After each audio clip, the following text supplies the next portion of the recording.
Your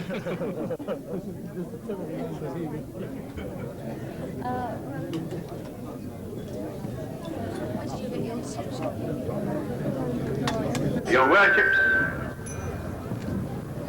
the Chairman of the Cultural and Leisure Activities Committee, distinguished guests, fellow councillors, ladies and gentlemen. During my career, which was a very long one, as a practicing pedagogue, I made it a prime requirement of my staff that no boy or girl who left my school... After giving a short opening address, the Mayor of South Tyneside introduces the various guests. We have with us the mayors of Blythe Valley, Gateshead, of Sunderland, and they are accompanied by their wives, the mayoresses. We also have the Chairman of the County Council and his lady. We have a Member of Parliament, Mr. Arthur Blenkinsop, representing the South Shields constituency. And we all know the tremendous interest that Mr. Blenkinsop has had over very, very many years in the cultural activities of this town and of other towns. Now the Mayor introduces other distinguished guests. Samuelson Sandvik. You may not know her by that name, but when I tell you it is Dorothy, the homespun philosopher for many years of the South Shields Gazette, I'm honoured on your behalf to invite Mr. James Mitchell, the well-known local author, is called upon to perform the opening ceremony. Mr. James Mitchell.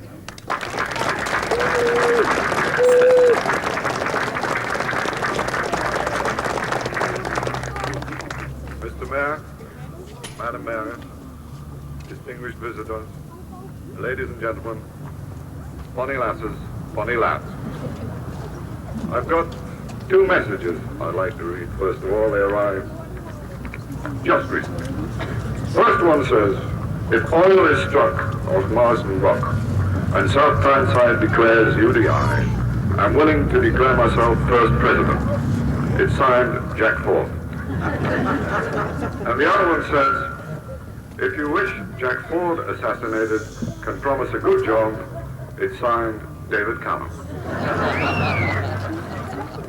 I think both of you deal with this one.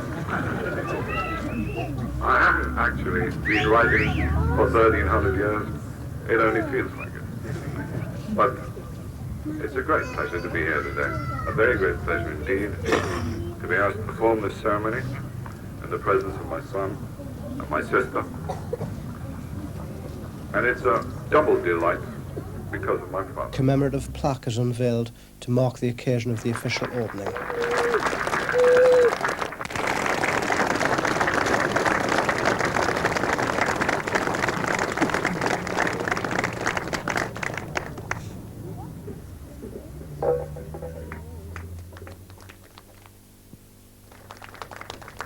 Mr. Mayor, Madam Mayor, ladies and gentlemen, it gives me great pleasure to convey to you officially the greetings of the Council and the citizens of Wuppertal at this occasion. And may I add, as a city librarian, my hearty congratulations to my colleague, Mr. Hill. I know exactly what it takes to have a building of this type and size ready, and I think you have done a marvelous job here.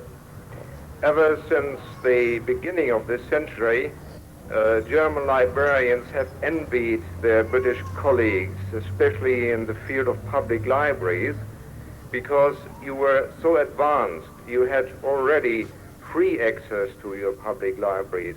You had open access to the shelves. You had a much wider range of books, from very light fiction to very specialized books. And of course you attracted a much wider public, therefore, and therefore you got a much better public support, which in the end means a bigger budget. So when I came to Wuppertal about 3 years ago, one of the first things I did was to see the press and information officer and tell him that whenever he would prepare a visit of any group, especially of official visitors to South Tyneside, that he would please make sure that they see the public library here in order to see what a good library should look like. And then Mr. Ziegler said to me, look, I'm very sympathetic and I'd like to help you, but I don't think it will be very helpful to send official visitors to the Central Library there, because your own library is better than this one. But now I think things have been straightened out. You have a marvelous new building, and I can only envy my colleague Mr. Hull for being the chief of such a nice library. And when I come back now, then I ask Mr. Ziegler, now go ahead and see that everybody goes to see this beautiful library, because this is what a nice library should look like.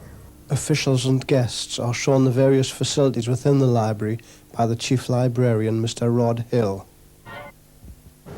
These are a selection of the books available to the housebound reader. We take these books out to the person in their home, and they make a choice from romances, westerns, novels, non-fiction books and science fiction, and the romances are most popular, especially in the large print. These are the large print books, and here is a box of books that I'm taking out today. Well, when the service starts, there should be 3,500 records and about 1,500 tapes.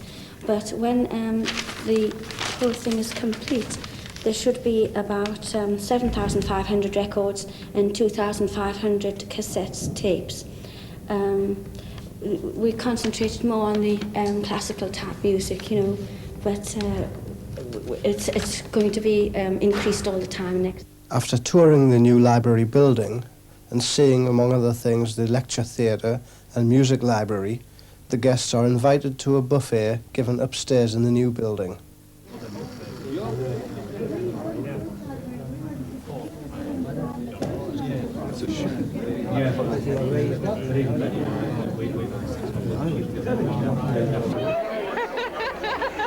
We've just got the dregs left on the table. That's like Susan and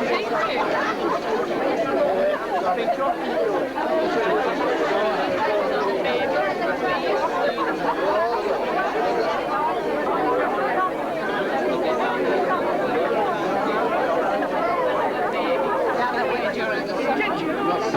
Well, that's what I want to be. I want to be. I've been there again.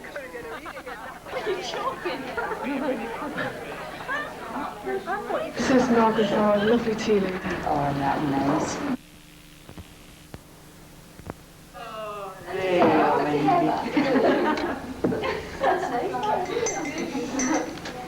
What's the tea like here, Wendy? Very nice. It's got a lovely shade of pierce.